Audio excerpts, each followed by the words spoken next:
Today I'm talking with Cadence Hira, whose music theory videos I've followed and admired for a really long time now. If you are like me and watch music theory videos on YouTube, maybe you've come across her channel. In my view, she really strikes the perfect balance between depth and complexity and accessibility. And I consider her to be one of the sharpest minds kind of in modern music theory right now. So in this conversation, we'll get into why learning music theory is really just about kind of naming things that we already feel. As Cadence puts it, it's retrospective analysis in a way. We also talk about some weird chord progressions, how to teach theory so it actually sticks, and what it is about harmony that makes it so addictive for all of us. In addition to being, a content creator on YouTube, Cadence is really a fantastic composer. And if you enjoy this conversation, I really encourage you to check out her SoundCloud, where she posts a lot of tracks for video game music that she's composed over the years. So I hope you enjoy this conversation. Here's Cadence Hira. Cadence Hira, thanks so much for coming on and sitting down to chat with us. Hello, yeah. So first, I wanted to congratulate you. I saw that your channel recently got 100,000 subscribers. That's Yeah, thank you. Yeah, I think like last week or something. Yeah, that's awesome. Thank you. Yeah, so I mean, I've been a fan of your channel for some time now, and yeah, so it's no surprise to me. But yeah, I just think one of the things that I really love about your content and your videos is just how obviously passionate you are about music and music theory. And I was just wondering if you could just share a little bit about your music background and how you got into this crazy world of making music theory videos. My parents had a piano in their house. And I didn't really take formal piano lessons or any formal or the block music or something. So everyone takes it in fourth grade for violin and all the other stuff. But really, I think up until then, I just kind of noodled around the piano and just stuff I heard on TV or in video games. I would love to just try to just noodle around and see if I can just play the melody and stuff like that. And I think that's a really huge very formative part of my whole music experience is I just really liked figuring out melodies, even very, very basic chords too of just things that I would play or watch and stuff. Then that kind of translated to when I started learning violin in block music, I would spend most of my time practicing not doing what they asked me to do with the Suzuki type stuff. I would just play a bunch of random Mario or Zelda stuff, and they'd get mad at me for not coming in and playing the actual stuff. I did not practice any of it. But I mean, that's kind of I guess the start of all of it, and that turned into I would do some string quartet arrangements, and just very basic piano arrangements, and I had no idea what I was doing. It was unplayable stuff and stuff like that. But kind of just that just kept going, and I would end up just doing a lot more string quartet stuff, and I would arrange things for string orchestra type or full symphony type stuff I would do in high school and stuff like that. And I would occasionally get to play that with the high school. But that's pretty much kind of the gist of it. I kind of just went through the whole orchestra pipeline throughout high school, and then just kind of started to expand a little bit more into the jazz type stuff and marching band, just for fun, kind of just to see all the other things. So pretty classical background, I suppose, and then the backing of all the other video game stuff, I guess, as well. Out of curiosity, what did you play in marching band? I was in the pit. I did pretty much all the pit stuff. Mostly kind of marimba, I guess, near the end of it. That's fascinating. So you start on violin, but then you are really into kind of poking around and playing songs that maybe you enjoy. Do you think, is there some sort of piece of music that you remember kind of just really loving and deciding oh, I just got to figure out how that works? I'm curious if that is how your music theory journey kind of was sparked. Ooh, that's a good question. Definitely a lot of Zelda stuff. I remember I don't remember if VG Lychees was a thing, but I remember looking up sheet music, and there wasn't really a lot of that kind of stuff. MuseScore wasn't really a thing back then. So I was just shoot, I gotta bang out all these Zelda tunes and write them out on pen and paper. A lot of those kinds of things, I guess. A lot of the really simple the Ocarina of Time type things. I remember was really, really a lot of my practicing and figuring out stuff was that kind of stuff. Yeah, no, it's so funny because back then, this is kind of pre where you could go onto YouTube and just play something on repeat to figure it out. So yeah, I remember having exactly the same experience, going to a certain level or something and trying to figure out on the piano.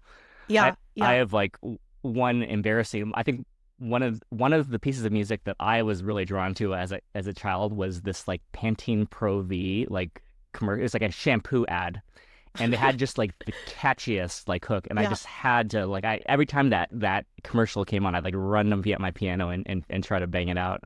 Yeah. That's Um, that's how it happens. Just like random, just like the most random thing that just really just like catches your ear. I yeah. definitely have stuff like that and just not remembering at the moment. Okay, so you do orchestra, you do band, and then you decide to go to school in music. Kind of around like the end of my high school stuff, I was getting really into like, like AP music theory and like, writing and stuff. I did like a lot of arrangements and like kind of want to start like composition. So yeah, I went to Berklee for film scoring, like kind of video game scoring minor type stuff as well.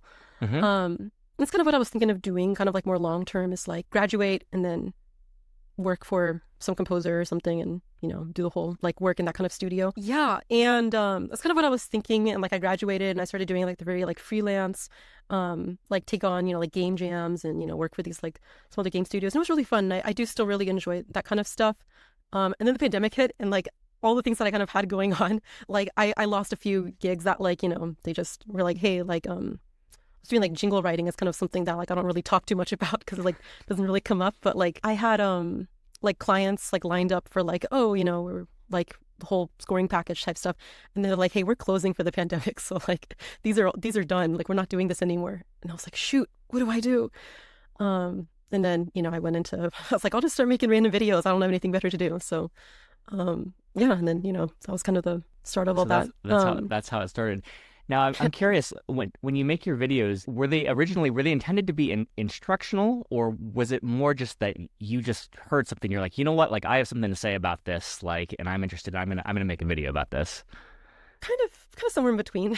I Yeah. think I definitely had a lot of like just like random ideas of things that I like I just like talked to my like in real life like friends about, just like, oh, like this thing does this thing, and then they're like, okay, like enough, no more. I'm like, maybe I'll make a video so I don't have to just keep bothering them. So there's a lot of that, and then there's also just like I kind of just wanted to make like like I guess resources that I would have wanted to have seen like in my education, things that are like hopefully a little bit entertaining, a little bit funny, but also hopefully like insightful and provide some like cool, I guess mostly just like the same music theory curriculum you would get in like college or something, but with things that are like more modern and things that people enjoy. So kind of somewhere between both.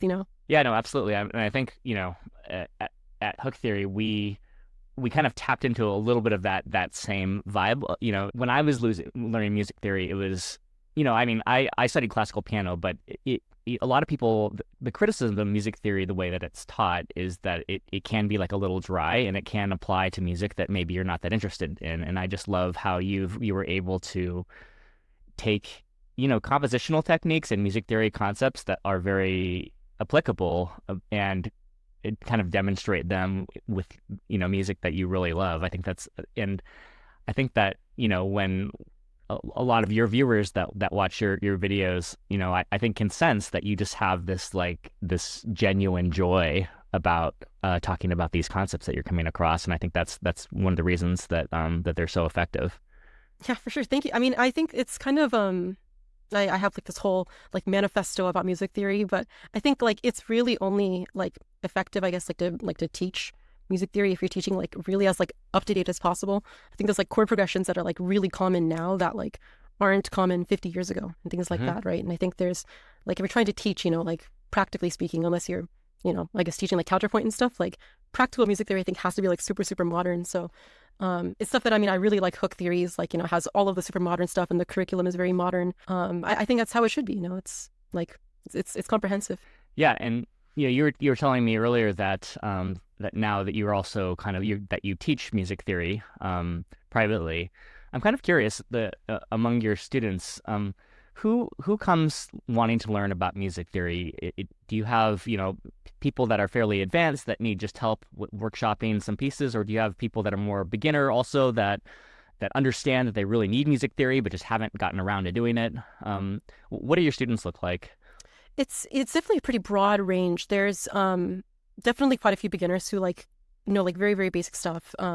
like scales and stuff like that, and they want to kind of understand like, how do these things work, and like, why does this do that, which is great. And I love to see that kind of like curiosity, and I think is like that's like the really really important thing, that it's hard to like teach that. And there's also like really advanced like students who they're like, oh, I have like a jazz degree from like 20 years ago, and I just like I want to see like what's happening these days, like what's like, how do you take a look at like these more advanced like jazz and like non-jazz, like more modern, like animation type stuff.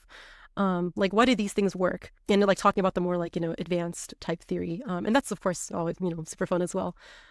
Pretty broad range, I would say, probably mostly kind of on like the more beginner intermediate end is what I've experienced with my students coming in. In addition to your videos being like super informative, I think that one thing that a lot of your viewers would agree on is that the videos are like super entertaining. And I love that you have this like long running, I don't want to call it a gag, but it's basically after your intro, you put up music theory is kind of all right, I suppose.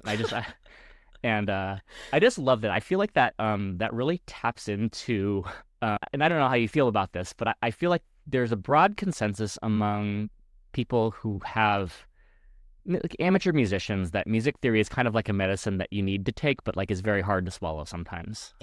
And I feel like this kind of gets at that a little bit. I don't know if you could talk a little bit about where that started and where that came from. I think it's kind of I have like a very like flippant view of music theory, I think, and I guess maybe like music in general. I don't know, I guess also part of my like insane manifesto, because I think it's very like the curriculum is very very like stuffy, and it's like so serious, right? And I don't know, I guess it's like, kind of, I look back on it, I'm like, oh god, I have to keep the gag going, but I'm like, maybe if I made this today I would kind of make it a little bit different. But it's yeah, I was kind of just hoping that like I would put that there and it would be like, oh, it's like so funny, so flippant, and hopefully that's kind of the goal. Is like, it's learn some concepts that are fun and like help with your understanding of music. But it's not like, it's not a science. It's, music theory is like not even not history. It's like social studies, right? It's just, here's what you expect, and like, you can choose to subvert this rule. You don't have to not use parallel fifths or use parallel fifths for this, but this is kind of what's expected. That's kind of the goal with, it's one of those like insane things that I did in 2020, and I was like losing my mind. I love the way that you put that, because music theory isn't an exact science, and that oftentimes we're making observations about it. And I think that that's one of the reasons why so many people have so many different takes on music theory. And I do want to get to your manifesto in a little bit, because as a music theory geek myself, I really love your angle on it in a lot of ways. Thank you. I think it's music theory in general is the type of thing that you could study it forever. Like it could go on for infinity, and we'll get to this in a second. But there's this point in one of your videos where I hope I'm not misrepresenting this, but you basically like ask rhetorically the question about, we have this construct for understanding the way that theory works, but like if our ears can't follow the same logic kind of implicitly when we're listening to the music, then does the construct really even make sense? To me, that just like really resonated, because ultimately when we're enjoying music, we're not like thinking all the time. Well, some of us are, but like not everybody's thinking like, yes, like what is the function of this exact chord at this exact time in this progression? But somehow our brains like decide like we love this music, or and we may not even know the reasons. And so I love that some of the things that you talk about, you force them to be grounded in some kind of, the fact that our ears need to follow these ideas too. I just wanted to ask one more question about your videos that I know some of your viewers were curious about, which is that I think, one of the things that I really love about watching your videos is that you have like, in addition to the music theory, you always have like really interesting things going on in the background. I'm just kind of curious where that started. So sometimes you're Pokemon battling, sometimes you're like geoguessing, sometimes you're playing poker. Is that just kind of a fun way to kill some dead time, or is it, where did that start? So it's kind of like two different things. It's like, one is that I just didn't really want to show my face, and I'm like, damn, what do I do in place of that? Like just have like a empty like screen. So I mean, I'm just like, it's kind of a combination of that, and also like hopefully not like too transparent, but like my like intended demographic is kind of like the younger people. And it's like, very like Subway Surfers, Family Guy clips. Like, I think it's like the very like TikTok age of like you can get all this like, hopefully educational information and like, good narration, but you can also like keep 20% of your attention on like hopefully my entertaining like bad gameplay of like, I'm playing like Cuphead and like dying every 3 seconds, but whatever. Yeah. No, it's really great. Thank you. So I do want to get to your a little bit of your manifesto, but before before I do, I just wanted to talk a little bit about video game music because this is something that that is kind of ubiquitous in many of your videos, and I was just curious, why you think video game music is such like a rich source for these concepts. That's a good question. Like it just as a whole, I guess compared to other things, I guess it's hard to say. I guess it's maybe just like precedent, perhaps. I think it's like video games, I think, have like a very diverse kind of like, I guess like origins of like different, like tropes. And there's probably a better word for it. Because like conventions, I guess, right? I've been recently doing kind of like this little series on like environment stuff like that, right? And I think it's like very easy to point to like very like seminal works in like, this is like the quintessential kind of like water, level that influence other things. I think there's like so many of those kinds of things. And it's like, things in Japan, things like here. There's, like video games made in like, of course, other like many other places, right? And I think it's like really easy to kind of like have so much just like a blend of all those different kinds of like, cultures and different like conventions that just have like a bunch of like really crazy things that just keep kind of feeding into each other. I was recently talking to someone about like there's I say it's like a very like Japanese kind of sound of like the like this one chord progression that like it's like the canon type the stuff, anime right? canon or Yeah. And it's like that kind of stuff like I find like it's like you hear it so much in like the older Mario stuff, right? And like the older just like anything really, like all of them kind of like that kind of thing. And just like you read these like firsthand accounts of like people who are composing for whatever, maybe just like here in the West, they're like, oh, this is like super inspired by like this one track that I heard in like whatever, like Kingdom Hearts or in like Final Fantasy, and it's like so cool to see like the cultures blending and stuff like that. I'm sure of course that exists in like many other mediums, but that's something that like at least just anecdotally I feel like I've seen happen so much more just from like video games, I guess. It's just more personal, I guess. People like, you play these games and like, it really sticks with you more like controlling these characters and these, worlds than just like watching something, I guess. Yeah, absolutely. I kind of have a theory about this. I'm curious what you think.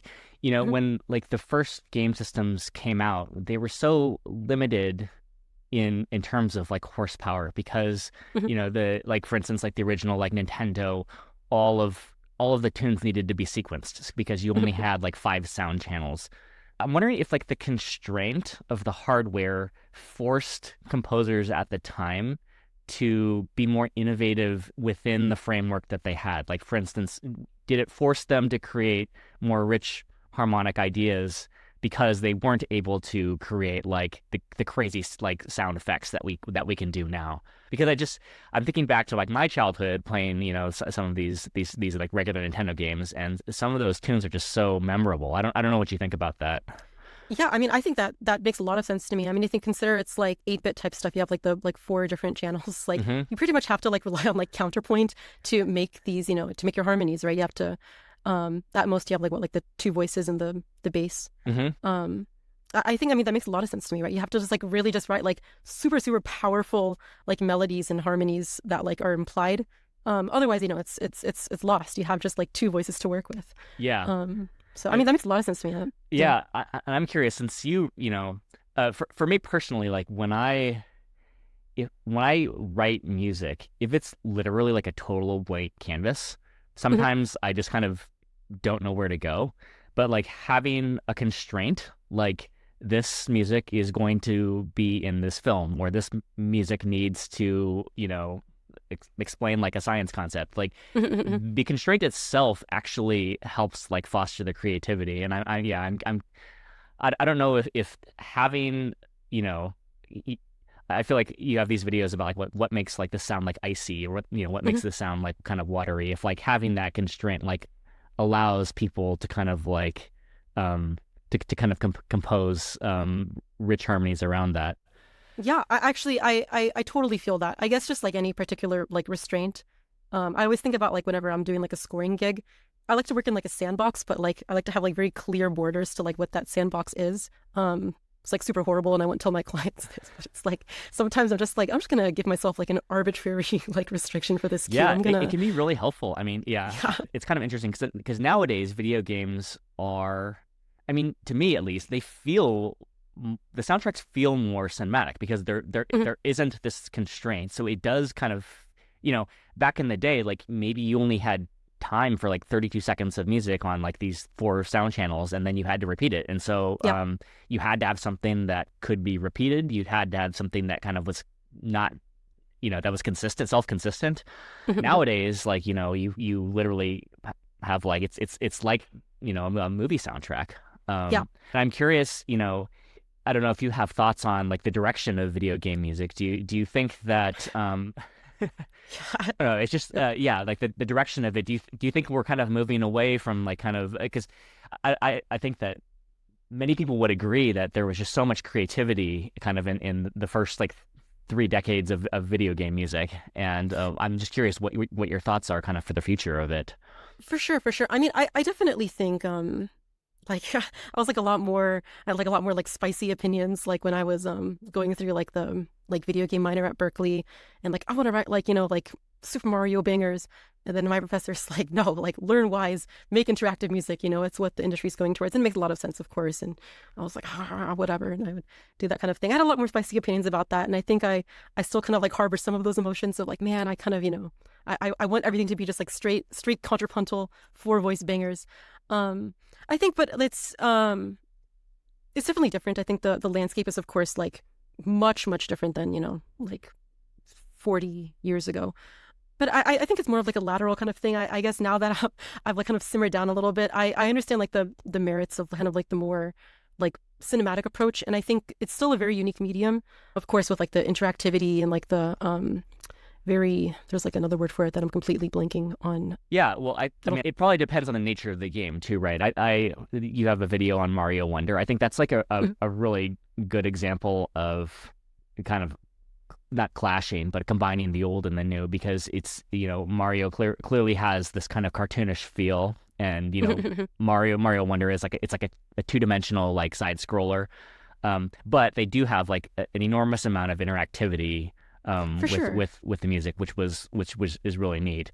But Yeah. Yeah. you contrast that to like these like kind of open world realistic 3D games like Mhm. Horizon, or where I feel like it does feel more like a film score. For sure, for sure. I think those kinds of things I think work really nicely for like the medium. And I think it's like, at the very least, I think like I think the tools being used and like the methods of creating these like really vast, like interactive landscapes, I think for like things that I personally like to like write and listen to, like are still applicable, just like the Mario Hmm. Wonder type stuff. I don't know if you've played any like Balatro. Mm. But like I love Balatro, and I think it's a really cool soundtrack that like you can't really I think like express, like 40 years ago, right? I mean, I think it's still it's a very cool theme, and I think it's a very like it could be the theme itself could be expressed wonderfully with, I'm sure like 8-bit 4-channel type stuff. But like the way like it interacts, like, you go to the shop and like the layers fade out and change, and like you buy these cards, and it like the layers change to be like more like, spacey and interesting. I think that's really cool, and I think it's like you still have that really nice, like very like melodic, like anthemic kind of theme, but you can use those same techniques. I think that's kind of like what I personally find really interesting about like the modern day kind of scoring thing. And I the music theory geek in me does want to talk a little about your thoughts on music theory. Your recent video on this relative axis interchange, I just thought was like it was just super eye-opening to me, because I feel like you articulated some things that I kind of was feeling for a long time, that just never I'd never read about, I've never heard about, and yeah, in particular, it's like in maybe some listeners will have some experience with this, but canonically you're taught like, okay, we're writing a song with like a major key, and Mhm, you want some like darker elements, so let's borrow down like three flats, and we all know that this works pretty well, mhm, but maybe it's because like I was like a science major in college or something. yeah, I was like, well, why left? Like, why Yeah. not right? And if like, if you can be in the key of C major and like write an F minor chord, like can't you be in the Mhm. key of F minor and write a C major chord? Like why Yeah. is it like why is there no reciprocity, and why are borrowed, like why is it that when you're in like major that all of like the diatonic modes you borrow from like go flat except for one? For listeners that like aren't super familiar, so Cadence has this chart basically. Maybe I'll let you explain your axis there. I mean, the honestly, I was thinking you might be able to like explain it better than me. I'm thinking like, oh God, how am I gonna explain this? Yeah, essentially, I kind of think about like your home tonality is like your, I call it, what do I call tonic it? Like vertex. tonic vertex. Thank you. See, I'm like, what do I even name these things? It's like your home like vertex. I think you can have like your like major key or minor key. It's just all part of that same vertex, right? You're in that same space.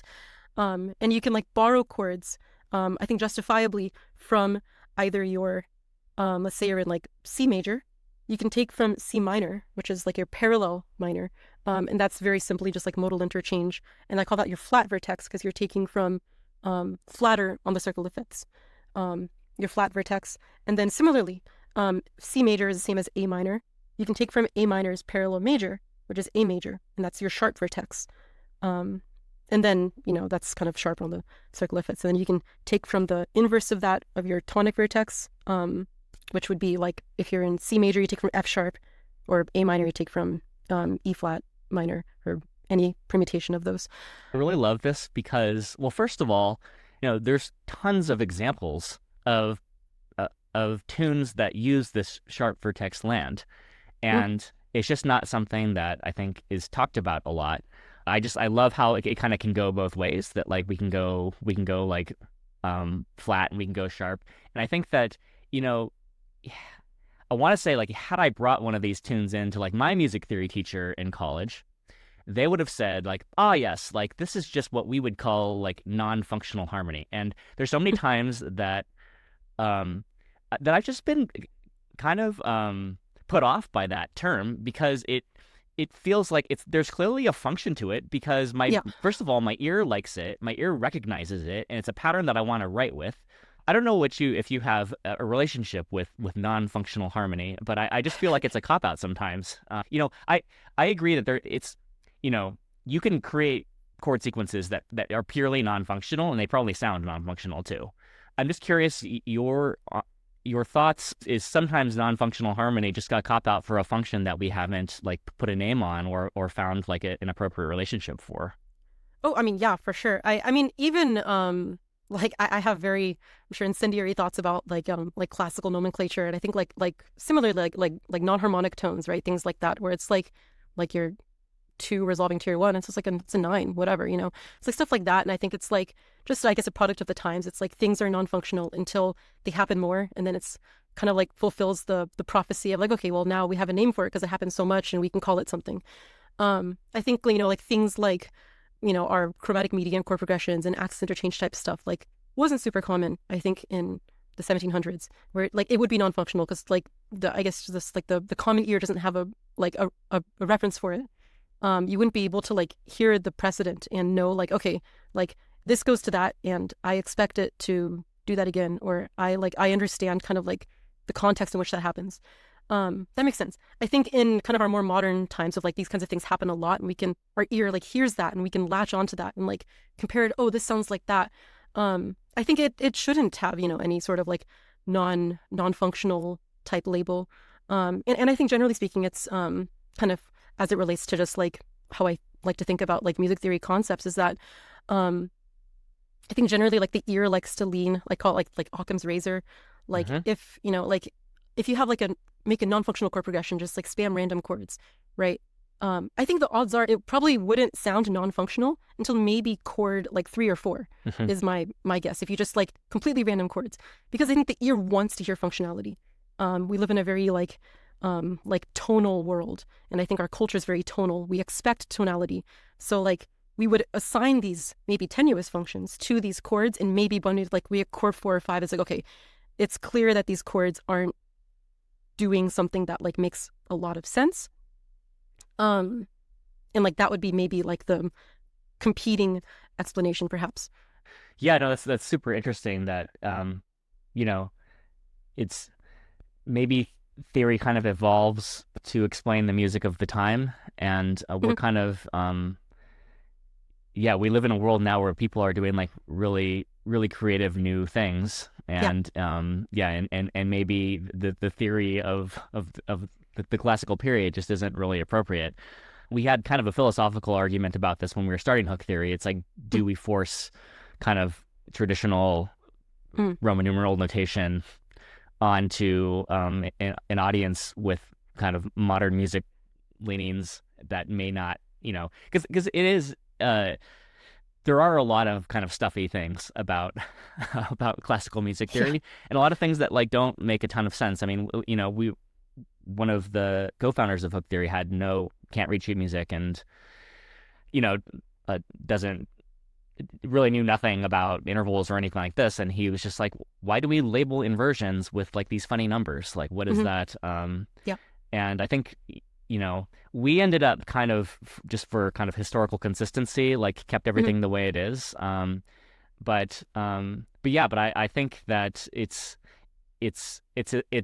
kind of it's heartening to me to think about our the music kind of growing and expanding and having new devices, and if you're a musician or a composer, to not feel like you need to be constrained Yeah. by old things. And I think that like that some of the ideas that you have like with this axis, the relative axis interchange, was just like, yeah, it was very eye opening to me, because it felt like it just like sliced Cute. off a whole set of like chord progressions that like I didn't really know how to understand. It helps me kind of like to understand a lot better. Got um it. Yeah. Thank you. Thank you. I don't know if there's anything else in any other kind of big ideas in parts of your manifesto that you that, that we haven't touched on that you might be interested in sharing. I think it's just like music theory. I guess what we were talking about earlier, I think should always be like ears first. Yeah. It's like it's always retrospective. Um, I think it's like, yeah, like if there's like a concept that I think like disagrees with, what your ears are hearing, then, just run ears first, right? Even if it's like on paper, this doesn't make sense, like what I'm looking at, being what my ears are hearing. It's like, I think it always has to be ears, right? I think that's probably the most important concept that I always tell my students. And I guess just like talk about to whoever's willing to listen. So like always ears first. Like Yeah. I I, could think of I other I'm things. curious, do you ever listen to like a new piece of music where you're like, wait a minute, like what was that? Like I got to go back and like, or I don't have a music theory device to describe what that just was, but like Oh yeah. I need to understand that better. Yeah, yeah, for sure. That's definitely happened to me. Especially like I think before I knew, like I went to Berklee or before I took AP Music Theory, I'm like, this is like a chord that has like the major and minor third in it. Like what does that mean, right? And it's like, okay, it's like a dominant with like a sharp nine, whatever. And I think that's kind of stuff still applies. I hear stuff that I'm like, this is not a chord that I can name. It's like this, like, I'm listening to the notes and I'm like, this is like, I can tell you how it functions. And I can tell you kind of like what I hear it doing, but I can't really tell you like what the chord is called. And I always loved when that thing kind of like pops up. It's super cool. It's Yeah, I think me it's too. like you can almost feel just like the how like intuitive and how like the thought process of like these kinds of things. And it's always like super fun. Cool. So I wanted just to pause for a second. So I know that you had like brought in possibly some music that you might want to share. Sure. Um, yeah, maybe we could take a look at it, and just the the goal of this is really just to take a peek into Cadence's mind to see, yeah, how she understands a piece of music, and I'll give her the floor to talk a little bit about what she finds interesting or notable. Okay, I'm gonna listen. That that that that was incredible. Yeah.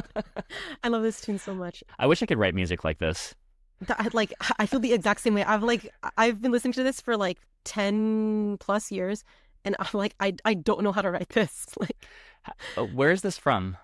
it's from it's like this ridiculously actually not that long, but it's called The Irregular at Magic High School. It's anime that I'm not gonna lie, I don't remember anything about. I watched maybe like 4 episodes of, and I don't remember even liking it honestly.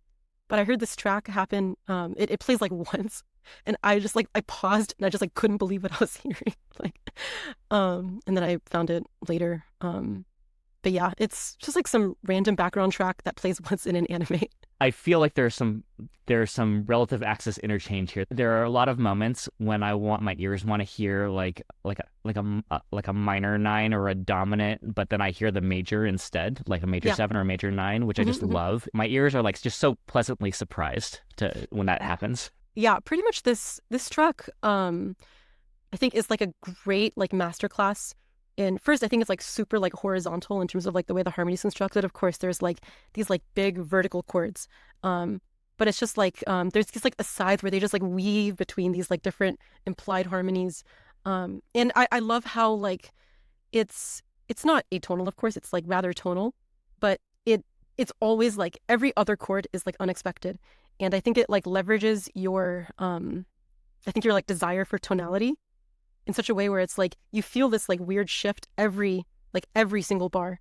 But it doesn't feel like it's not like giant steps where you're just like, oh my God, it's so much like whiplash. You're going just, all around, there's like the circle of fifths. Like it feels like very organic, but also it's just like so unexpected. And I think like I haven't heard anything like this since. And like even, I've like looked at it and I've analyzed and I've thought about it for the however many years, and it's still just like so fresh and just so crazy to me. Um, so yeah, I mean, I love this tune for that, like that big reason. I think it's just like it's a great way of thinking about like tonality in a way that's like not very rigid. It's like you can kind of just like move around these places, and it's not modulation, it's not like even tonicization. It's just like, whatever. It's these like tonal relationships that feel good and then feel unexpected and then feel good. And I think that's super, super cool. I love, yeah, it feels like it kind of is like teetering on the edge the Hmm. whole time. It's Yeah. like because there and I think this is just such a fine line to weave as a composer because you don't want to like fall off the edge and Hmm. then where people become disaffected.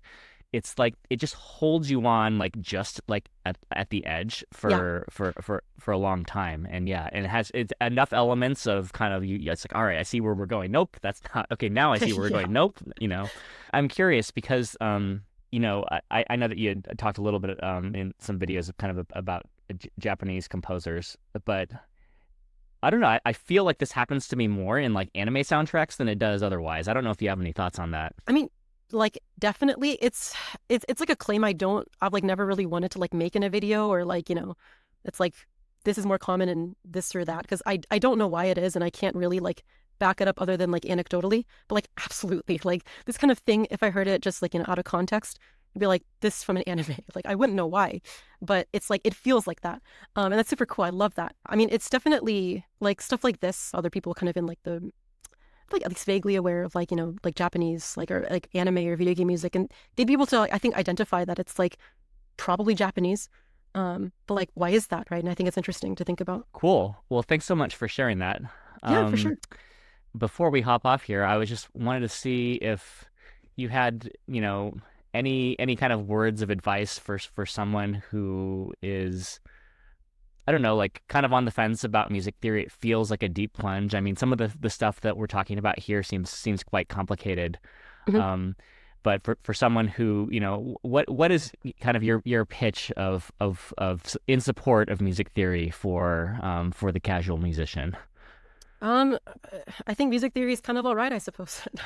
um, It's I, great. I think it's really not. It's not a super serious thing, and I think it's like music theory it's a result of what you're like of what you're already thinking about and what you're already hearing versus something you have to learn. I think that's like everything you're learning is just the nomenclature. You're learning what things are called.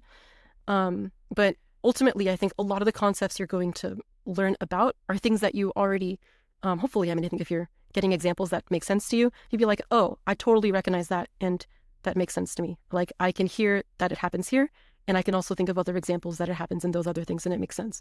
I think that's kind of how I like to teach music theory. And I think hopefully how you'll be able to learn music theory is like it's all retrospective analysis. It's stuff that you already understand and you're just learning the names of what those things are called.